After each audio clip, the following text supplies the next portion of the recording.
Good afternoon, everyone. Thank you very much for joining me in the second episode of Super Schools brought to you by Vibal. So, thank you very much, Vibal, for inviting me to share our school's best practices as we bounce back from our experience in dealing with COVID-19 virus. My name, by the way, is Samuel Macagba III.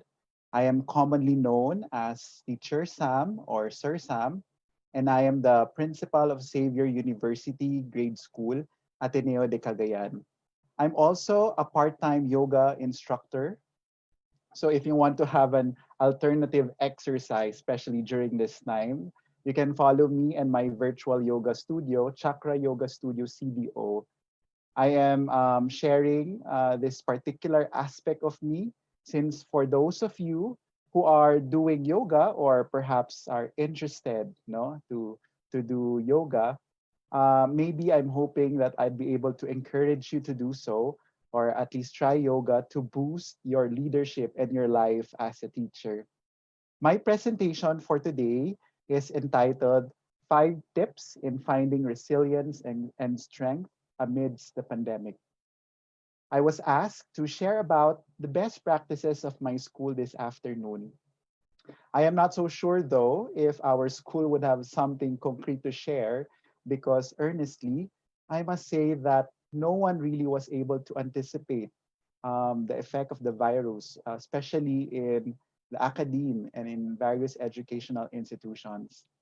But being given the burden of this task this afternoon, what I'll be sharing to you today will be more of my reflections, on the things that work in our school as I have been navigating the unknown, as most of you are have been navigating it to yourself. Just a disclaimer though, um, well, I do not have the monopoly of expertise in leading a school. I believe that most of you might have better solutions than I do.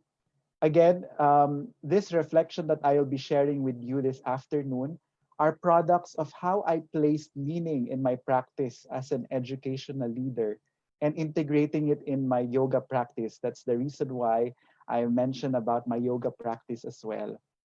The more important thing, I think, is that we learn as one, which is the battle cry of our sponsoring publisher for this afternoon, Vibal. Because I also sincerely believe that everyone can contribute something to others. Actually, there is more power and there is more impact if people would really come together. At this point, it would be counterproductive to treat each other as competitors since everyone is finding their way and like anyone else. Thus, instead of competitors, it is high time to treat each other as co-creators who will be reimagining the education that we will be giving to our learners. Moreover, what I'll be sharing are products of my reflections. These are not hard facts. Thus, you may or may not resonate to the things that I will be sharing. Similar to entering a grocery, like most of you or most of our parents would understand and resonate with. I suggest that you only pick what you think are important, no, to you. You need to recognize that more than me sharing it to you, You are actually the expert of your own field and of your own community. In the end, you would know how to better respond to the needs of your organization. But I invite you to be open as well, since while admittedly you are already good, maybe, just maybe, by listening to some points today, it might actually help you in furthering what you already started in your own school. Okay, so let's begin. So I'll be sharing to you five general broad tips as a result of my reflection in these times of crisis. From these five tips, I will try my very best to deepen each of the points that I'll be giving you, and I will be giving concrete ways by which our institution actualized the principles that were shared. So let me start. I think that I do not know if you would agree with me, but there is something good that came out in COVID-19 experience. It is actually our ability for us to rest. I believe that teachers are the most hardworking creatures that God created in the world. Hardworking and perhaps overworked. And in my case, it was a perfect opportunity. The pandemic has been an opportunity for me to have our much deserved rest. So, my first tip and reflection to all of you, to all of our viewers for this afternoon is okay, to recognize that there is time for everything. There is time to rest, and there is also time to work. You know what? I believe that our work from home setup actually diminished, if not destroyed, the boundaries that we have healthily set for ourselves. Ako for one of my struggles with our work from home arrangement is that there is a certain kind of fluidity in terms of schedules for doing household chores and doing what I'm expected to deliver at home. Before, I am aware that when I am at school, I'm expected to work. But when I go home, I'm expected to rest and spend quality time with family. But with our new work arrangements, I think that the lines and the boundaries became so blurry that it has become a challenge to create a healthy environment for most people in our organization. In an article of Catherine Vassell of CNN Business dated April 2020, she said that the likelihood of experiencing burnout can happen while you are working from home, primarily because the boundaries disappear. In her article, she said that leaving the office every day and commuting home is a forced boundary that helps separate your work from your personal life. While losing the commute when you work and home can be seen as a major perk, it also means that there is no barrier between work and home. If you never really shut down your computer or walk away from your work, it's easy to just continue working into the evening or over the weekends. What happens to most people when they are working from home is that they often work more hours, right? And I think that a lot of you can resonate to that so much. And therefore, it is but right that individually, we need to set a certain kind of routine in our lives, which includes a clear cut understanding of when to start and when to stop. The more that we set a routine, the more that we prepare our body and will become productively disposed to accomplish what we expected at a given time. It also prompts us to be able to use our energies well with the tasks expected to us to have and to accomplish. But most importantly, it allows your body to rest whenever needed so that it would be ready for the challenges for the next days to come. As a human person, you need to recognize that you are not a robot. Your mind and your body is not just programmed to do things. you are actually asked to respond to your personal needs as well as you respond to the needs of others, your family, and even your loved ones. So it's an imperative, especially for school leaders, to set boundaries. I too am guilty of this with some of my colleagues, no? There are times that I catch myself messaging them in Facebook beyond the office hours, and I must say that it is not fair to them, and as it is not also fair for you to disturb the schedule of people who are expected to rest and recuperate so that they will also be ready for the next day.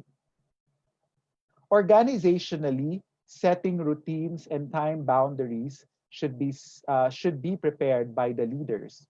As the father, the mother, or the leader of the organization, we should be sensitive that our workers should have time to rest and recuperate so that they would end up more productive and more motivated to work again for the organization the next days. In the same article I mentioned earlier by Catherine Vassell, she said that some of these tips can be of help.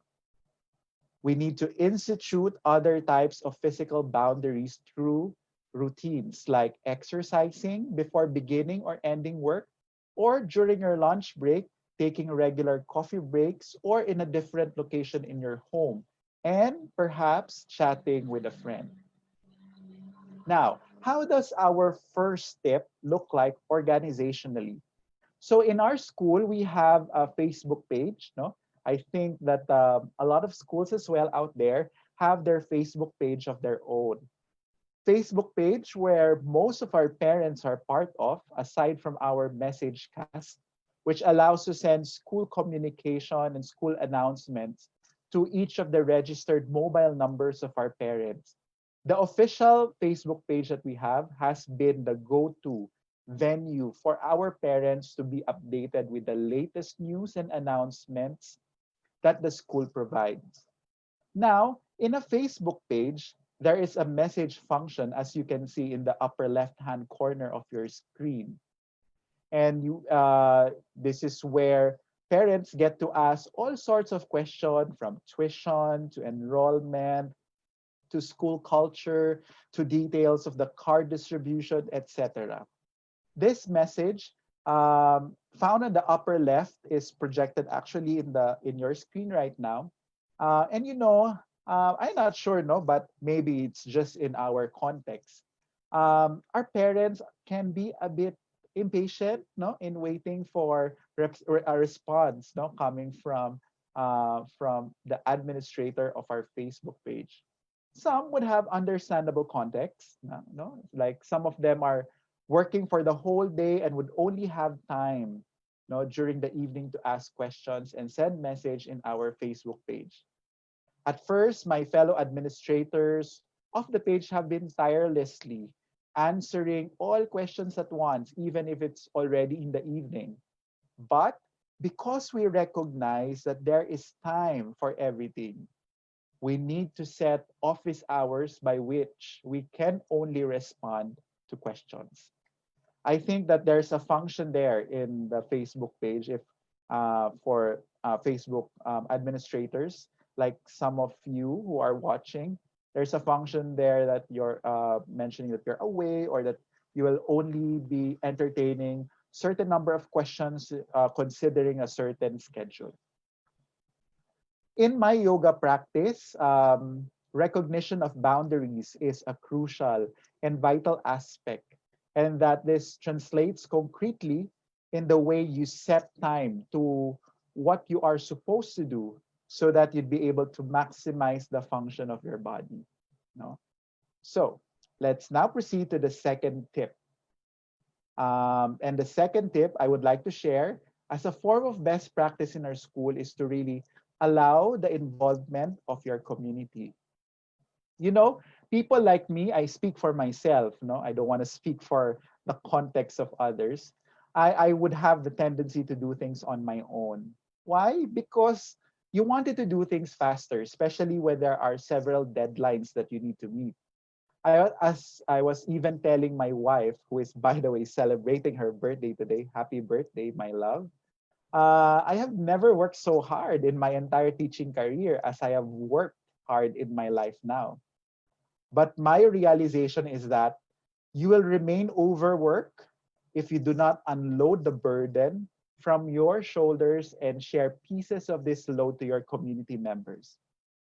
Yes, you may be able to accomplish things faster, but the ownership of the programs and plans of the school might not be owned by many members of your community. So when it happens, it's going to be a disaster.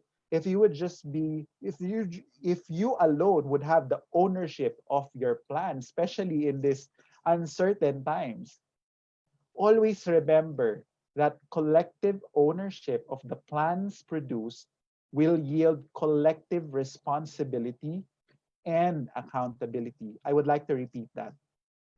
Always remember, collective ownership of the plans produced will yield collective responsibility and accountability.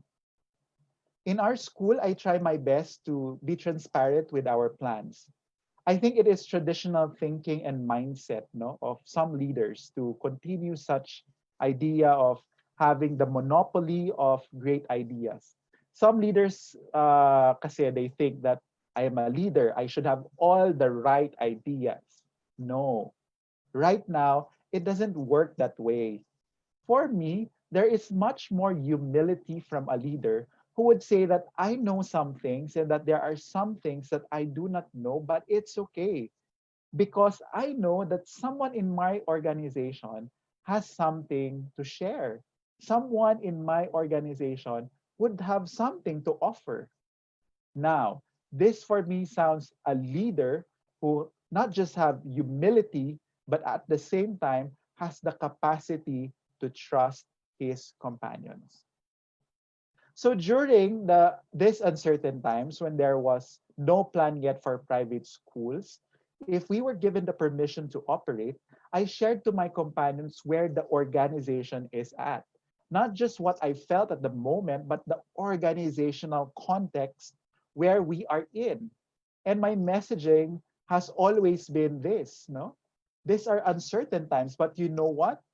We can hurdle these challenges if we are going to stick together and be determined to push through. So, similar to a group of rowers, if it's clear for all members where they are going to at a specific time, it's easier for a group to move forward if it would be clear for everyone where they are at now and what is the target. So, to our school leaders, especially those tuning in right now, provide the direction. But we should be open with our members to provide the operational strategy on how to reach that direction. Do not monopolize. Allow input and engagement coming from your companions. And I tell you, and this has been proven in the past few weeks that we have been preparing for our mode of delivery for this coming school year, the more that they are clear with the direction and expectations coming from the leader, the more that they are inspired to push through things with you. But just a caveat and a disclaimer in a sense, hindi madaling magpaintindi sa mga kasamahan natin kung ano ang gusto nating mangyari. That is why a good communication plan is as important as having a direction in mind. Leaders are communicators, and all teachers should be leaders. They should all be good communicators. You need to find the right words or the right way of saying things, and that is appropriate to your organizational culture.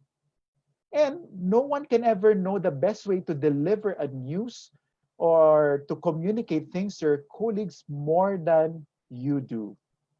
As a leader, you need to anticipate what are they thinking and feeling at that moment. Now, let me tell you where the problem comes in. It is more challenging if you are not familiar with the way your organization operates. That's going to be definitely tough for you.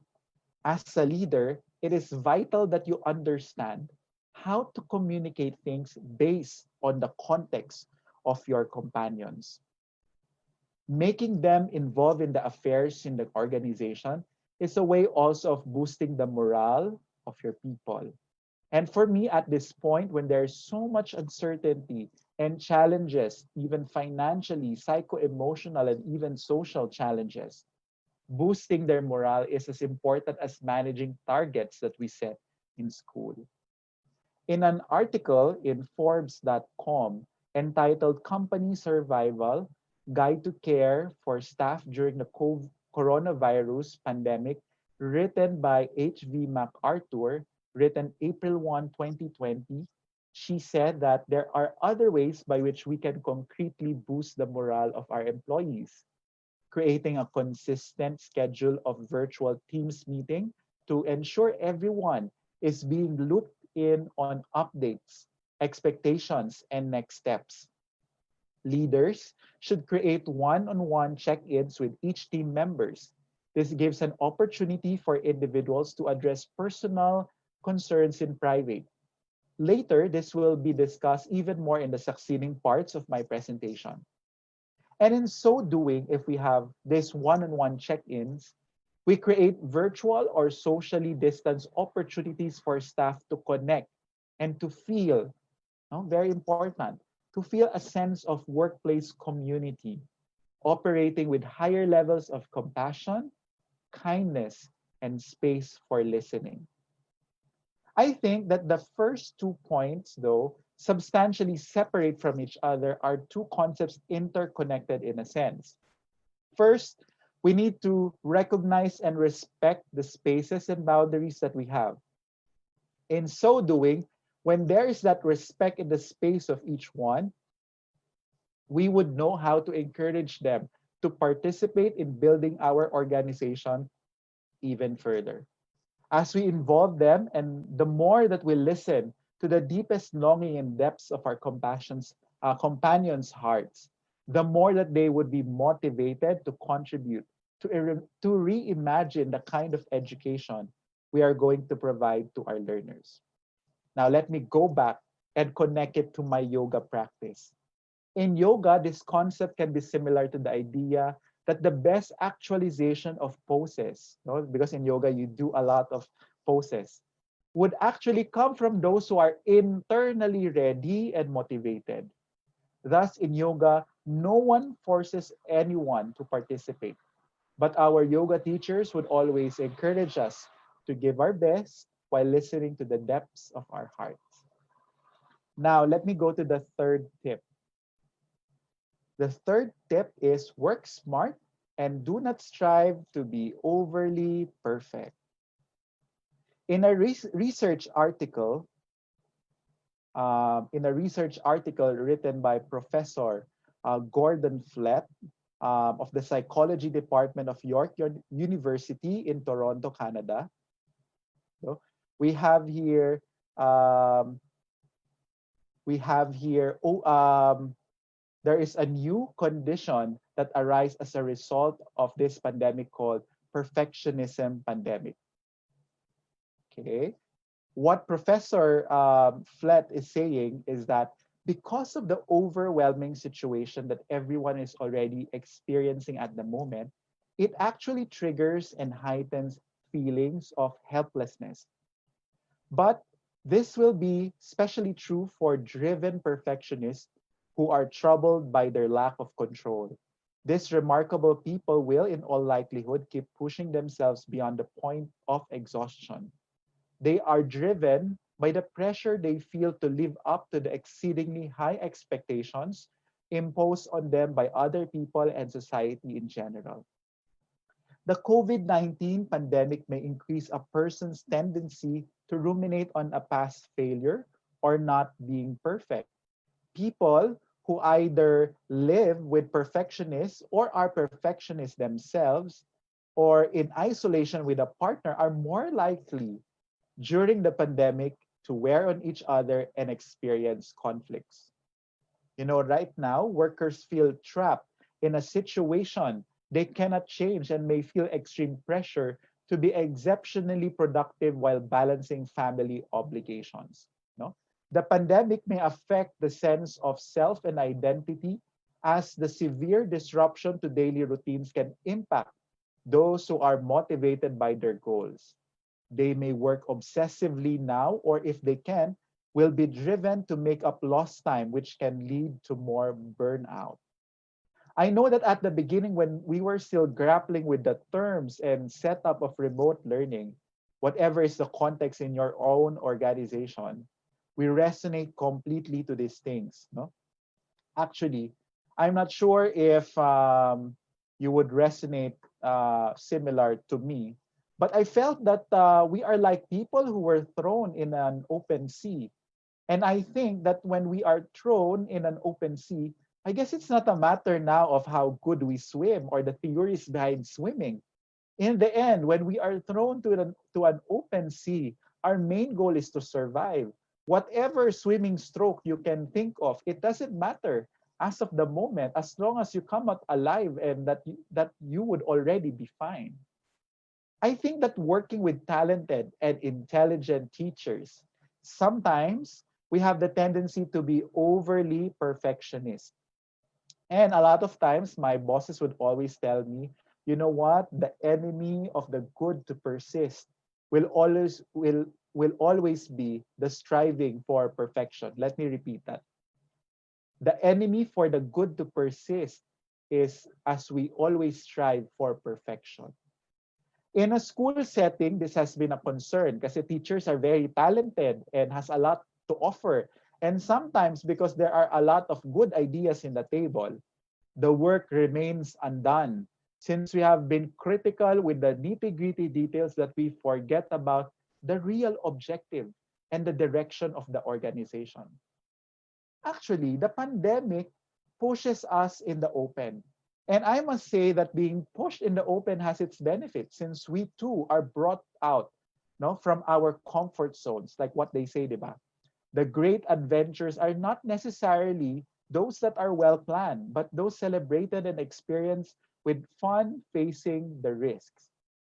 The more that we are critical with the plans that we have, the more that we cannot move forward. Of course, your stakeholders should be managed well. And if you cannot give them answers concretely at that moment, you will definitely sink. So I guess what I'm saying is that you truly need to be on your toes, face the risk, and take the plunge. But we need to, again, work smart because there are things that we should master and understand, especially that our parents, our main clients, would demand a lot from us to grapple and digest the new normal.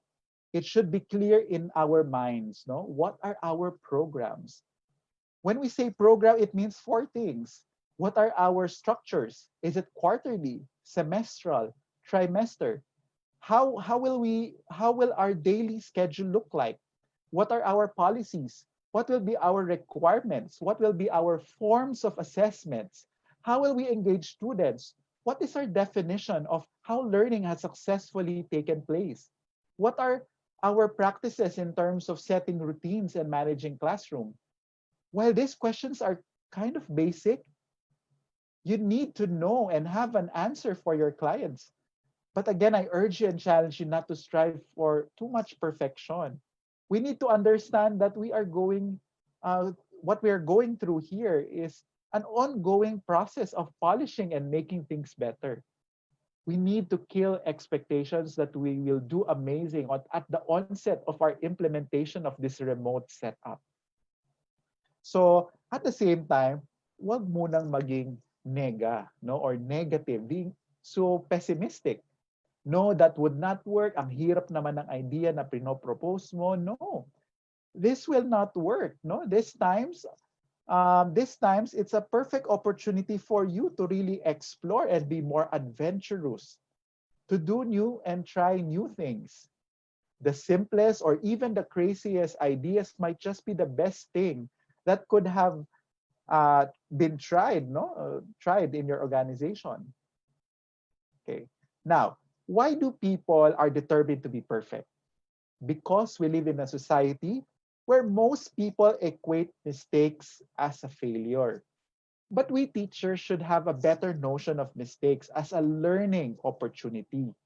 In any case, we should be comforted with the idea that no one naman has ever been prepared for this pandemic. So essentially, you have the license to make mistakes at this point. Yes, you have the license to make mistakes. So make mistakes and find the creativity within you and learn from it so that you can provide the best quality education there is for your school. But to tell you honestly, I too am very guilty of being a perfectionist. And I think that you and I can ease our urge to be perfect if we do not focus on the mistakes but on the opportunities to become better. So when I have built a certain committee in my school to work on the curricular offerings and approaches that we are gunning for this school year, it was difficult at first to plan something because we have a tendency to put everything that we wish we could. Then ang ending is that our plan becomes like a chop suey, no, a dish with a lot of mixed vegetables. Still yummy, but sometimes it's okay, but it lacks a certain focus and direction since we wanted to make sure that we meet a lot of standards, no? I'm sure that those of you who have planned their own modules or learning modality experience the same thing as well. Kailangan okay ang work natin sa lahat ng standards, no? That's our target. But similar to our case, as we step back, we saw a certain grain of light, no? And it made us see that more than meeting all the standards there is, it's not much more meaningful, 'di ba? To look at the context of our kids more than anything else. Naiintindihan ba niya? Maiintindihan ba ng mga learners natin yung ginagawa natin?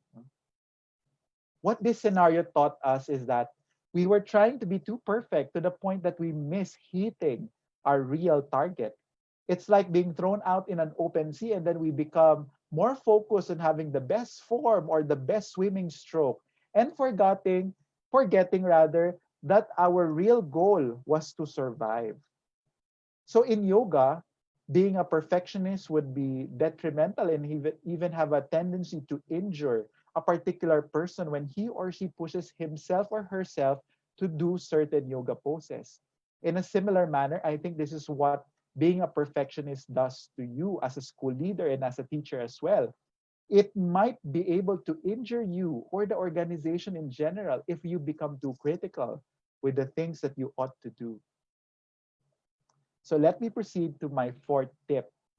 Recognize that the most important resource in your organization are not your infrastructure, not your internet or your building, not your monetary reserves.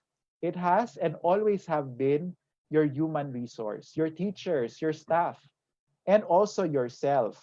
No? So do not forget that. I'm sure that right now you are you are doing your capacity building activities for your teachers. But I'm hoping that before promoting, certain capacity building activities for your teachers, you should have been doing your balancing acts as regards what your market or clients need, and at the same time, where your people are. At times, we leaders, we usually want to have an end in mind, and that's not totally bad.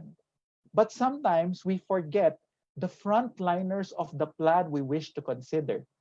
We have a learning setup of modality in our mind that I do not know if how many of you have considered and asked ourselves, no? Can my teacher easily adopt to this new mode of learning? How about my new teachers, my senior teachers, etc.? All this should be considered first because I'm sure that at times, no, when we school leaders plan out things for the school, we rarely remember the actual implementers of our plan. No matter how good we think our teachers are, they are also human beings and they too might not be able to deliver the way you wanted them to perform. So, always check in your teachers and consider the comfort and ease in terms of your new mode of delivery. They should not be the end users, they should be definitely be integrated and should be at the back of your mind on how you desired your new modality to be. Well, there are a lot of ways in our school. Here are some of the things we did. We did a survey of their level of connectivity and availability of their gadgets. We also look and survey their capacity to adapt to new technology. There should be constant consultation and feedbacking channels made available for the top level, middle level, and the teachers on the ground. And I will always remember what Father O'Donnell of the Society of Jesus has always expressed um, to us, no, to my classmates in my MA class. He said, "How do we get quality education? We should have quality instructions, right? To get quality education, your instruction should be perfect, should be good. How do we get quality instruction? We need to have quality and competent teachers who not only are good, but who celebrates the mission and the vision of our own schools." Now, going back to the idea of capacity building, when you are doing capacity building activities with your teachers, always consider their well-being. I know during this uncertain time, sometimes we feel that we have the license to harass people, no, and make sure that they get it, or that they get competencies that they need to be able to maneuver the new school year. But I think that we know better as teachers. As teachers, we know that when the kids is psychologically or cognitively or socially not comfortable with his surroundings, they too are not able to get the competencies we expect from the lessons that we are teaching them. Therefore, it is vital that we consider the well-being of our people, especially during these times. I know that some of you are like me and you wanted to make sure that targets and deliverables are met. But believe me, when I say that the more you become a nurturing leader, the more that your companions would understand that my leader, my boss cares for me, and at the same time I should give my best and extend whatever that I can to give for the benefit of the organization. That is where you build loyalty and you allow your companions to be more generous. And where does it start? It starts with a genuine care coming from a leader. Concretely, how do we make sure that we consider the well-being of teachers? So after each capacity building sessions that you have, or after each intensive training modules that you administer, make sure to have kamustahan sessions. No? These kamustahan sessions would be a good opportunity to listen to your colleagues and empathize where they are now, and so that you as a leader would have ways on how to better respond to their deepest needs. Another way is to provide healthy spaces of time to connect with your colleagues. I know that it is kind of difficult now, no, to check in every employee to in your organization, especially if you're working in a big school, no. But kamustahan, a chat, or just by commenting on their Facebook will do. Encourage them to establish healthy habits, not to binge watch, no, or to binge watch only if targets are met, no. As teacher leaders, your companions are like your students. You do not take care. You just don't take care, no, that about get for them to reach a certain level or get the competencies that they need. There should be a genuine love and care that comes from you guiding them. But as the old saying goes, you cannot give what you do not have. At times when we are too engrossed with a lot of things, especially with the affairs of our colleagues, we tend to forget our own personal well-being as well. Thus, corollary to the fourth tip, never forget to have space in your busy time to do self-care. No, take care of yourself, and I like this picture a lot. No, while we are busy nurturing others, we should also look into ways on how we can nurture our own being. And how can we do self-care activities? No, understand that org has some few suggestions. Reflect on your feelings and your needs. Name the feeling and why you are feeling that way. Think about what you might need at the moment and in the future. For example, you might say, I'm feeling overwhelmed because there is a lot of new information about how my curriculum will change. I need a 5-minute break then. Then I need to write down my questions and identify a person on my team who I can problem solve my concern. You also may want to schedule a time in your day to reflect on your emotions and needs. Journaling, art, music, and other creative outlets can help you process how you are feeling. In other words, practice mindfulness. Recognize what is and what isn't in your control. With a rapidly changing world and the sudden shift in how you teach, it can seem like there are more questions than answers. This can cause worry and anxiety. And one way to gain perspective is to recognize that it is within your control and try to determine as well what are the things that are beyond your control. For example, you might be learning how to meet the needs of your students who learn and think differently during distance learning. One thing in your control is that ability to review your students' context and perhaps respond to their context by researching on initiatives to respond to their needs. One thing outside of your control is finding out when you'll be able to teach your students in person again. No? So you need to really segregate what are the things that are in my control and what are the things that are not in my control. And then, very important, acknowledge moments of gratitude or joy. Now, these concepts on mindfulness, understanding what you can control and not, being grateful and joyful even in the little things, are exercises we do in yoga as we meditate and be mindful before we do our usual practice. My fifth and last tip, understand your why. During this pandemic, almost all academic institutions are actually challenged to provide creative and innovative solutions to deliver their usual best and quality education. We feel like every day seems to be a hustle and a grind to be able to balance all aspects of our organizations so that we would remain sustainable. Yes, I mentioned earlier that when we are thrown to the sea, we need to thrive and survive and be creative so that we would be able to move forward. But whatever innovation and creative ideas that we have, never ever falter or be disoriented towards your why or your purpose. Your innovations and creative ideas should always be intentional and should always be directed towards your real goal and purpose. If not, if the innovation or the delivery that you are going goes against what you and the organization believe in, there can be something difficult to swallow there. In life, there are what we call values and non-negotiables, which guides us towards our purpose and our direction, or at times it's called our goal. But sometimes, perhaps, because we are too focused on what should be done, our deliverables, because we are too focused on how to survive and move forward, we forget about our principles and the values that our organization espouses.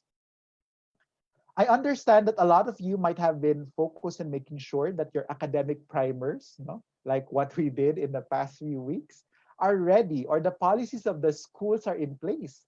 But never forget to step back and really try to deeply consider what again is your school for? What do what does your school stands for? What are your non-negotiables? This is what Simon Sinek would say that when he mentioned his concept of the golden circle, at the core of all things is answering first the why question. So before being so caught up with a lot of things with your school and making decisions left and right, we need to ask questions the why first. Ask first the why question. Then the how and the what will follow through. This is just my second year to be a leader of my unit. I'm a very young principal, yet COVID-19 has allowed me to think deeply of the things that ought to be prioritized in my school. And I think that more than doing things blindly, we should also ask these tough questions because we need to respect the opportunity and space to reflect on these things. And it might just give you the eureka moment that you need to purposefully reimagine the kind of education that your school ought to provide for your learners. In my case, as a Jesuit, coming from a Jesuit institution, it has been a great struggle at the beginning to start with the kind of delivery that our school hopes to provide. The external forces that is happening, the virus, safety and security, and even the economic capacity of our parents were endangered because of the health crisis. You as a school get to be so paranoid on what is happening. You hear a lot of small private schools closing because of the many uncontrollable forces there is. And but I believe it or not, going back to your core and to your purpose sets all the difference. No? And your why should drive you to give your best. Now, maybe, just maybe, like what a good mentor of mine said, Dr. Dixon Yasai, if your why is not as moving and motivating as before, maybe there seems to be something wrong. It might be that your why is set so low that it becomes not motivating to you and others already. It might be a mismatch already of your personal whys and your organization's why, or perhaps you have set your own why so high that it seems so impossible for anyone to reach it. No? Setting the why in your school may need to be set in a very strategic manner, since it is the heart that would pump the blood in your organization. Without the why, it's like doing things aimlessly or directionless in your organization. So for me, it's an opportune time, dear school leaders and teachers, to revisit your school's philosophy, or perhaps your personal philosophy as well. Is my philosophy still connected to the vision and mission of my school? Do you still get excited reading your mission and vision? Do these words you place outside your schools and display it for the people to see still excites you? When we revisited our mission and vision, we then had an intensified feeling that yes, we are doing what we ought to do because the mission that we have always have been fighting for is the same mission that persists within us right at this very moment. And it has always been quality education and formation combined, looking at the holistic formation of young people so that they can be men and women for others. And as it even in this new uncertain time, this why of ours is still strong and it pushes us to reimagine the education we ought to give. In yoga, this concept can be translated to the idea of intentional living.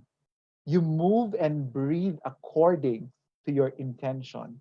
And the intention is there, answering the why, your purpose. So, just a recap. Here are the 5 tips that I would like to share as best practices or reflections that I had in my organization as we are facing the challenges of our current pandemic. 1, recognize that there is time for everything. 2, allow the involvement of your community. 3, work smart and do not strive to be overly perfect.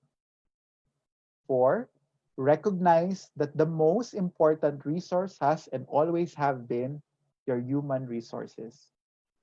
And most importantly, understand your why, whether it's personal or even organizational. So I hope that these principles or tips will help you in one way or another. No? So right now, I will be looking into some of the questions of our viewers out there. Let me just check.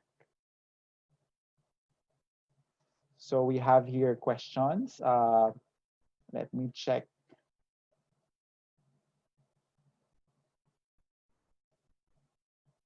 Sir, if pwede ninyo ma-mention sana rin po yung plans nyo po, kahit i-relate nyo lang sa discussion.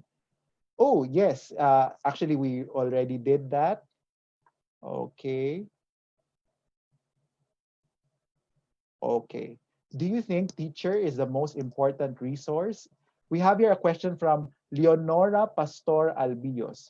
Do you think teacher is the most important resource in the delivery of instructions to learner, especially in the new normal situation? What if he or she cannot go with the new technology? Okay. So again, before we let me answer the first question first. So the first question was, do you think they're the most important resource? Yes, they are the most important resource. More than your building, more than um, more than anything else in the school, it's actually their the people that we have are the most important resource. So what if they can't go with the technology, meaning there might be challenges in terms of your delivery, right? So it's very important to balance what your teachers can do in terms of how to deliver the new learning modality, and at the same time your philosophy as a school and your market as well, your learners, no? Hindi rin pwede na hindi rin mag-keep up si teacher. No, kailangan sabay-sabay yon.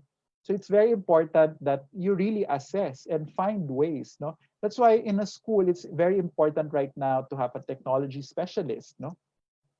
To have a support for each teacher. Okay? I hope I answered your question. From Ronaline de Guzman, ask ko lang po, ano yung naging preparation ninyo sa school para sa upcoming school year? Okay. So one of the major preparations we did is to make sure that we know the status of our learners and our teachers on the ground. So we checked on their um, capacity in terms of connectivity and the availability of their gadgets. I think that's very important, especially as we are trying to look at new ways of responding to remote learning. What we found out is that in every household, it's unique, no? Household, teachers, learners would have different capacity in terms of connectivity and also of the availability of gadgets. As a result, what we realize as a school is we cannot go purely online. Because if we go purely online, then it reduces the idea of inclusivity in education, no? Kung kung online lang kami, paano yung iba naming estudyante, yung mga scholars namin? So, yung mga ganong mga bagay. So, it's very important that you promote inclusivity in your plans, no?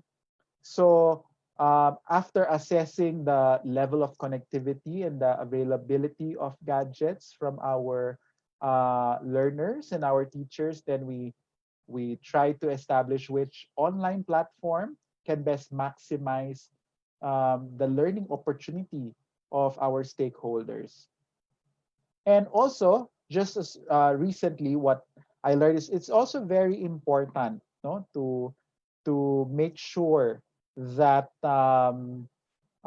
we have info sessions with our parents as well, no? So we had a live stream information session with our parents in the past few days, no? I think it was last week, Thursday and Friday, and it was an opportunity for us to share, no, what we are going to have as a mode of delivery, and at the same time we also responded to some of the important queries of our parents, no? Because as of the moment, our parents would have also apprehensions, no? Because this is something new, and of course, our parents will also be paying a certain amount. So it's very important that you made them understand. You establish certain kind of expectations between the school, no, and what is also expected for them, no, because in a home-based type of learning or in a remote setup like what we're going to have in this coming school year, it's very important to emphasize the point that parents will really have a good involvement in the learning of our students, no. So unlike before, that when they drop off their kids in school, then it's all up to the teachers now.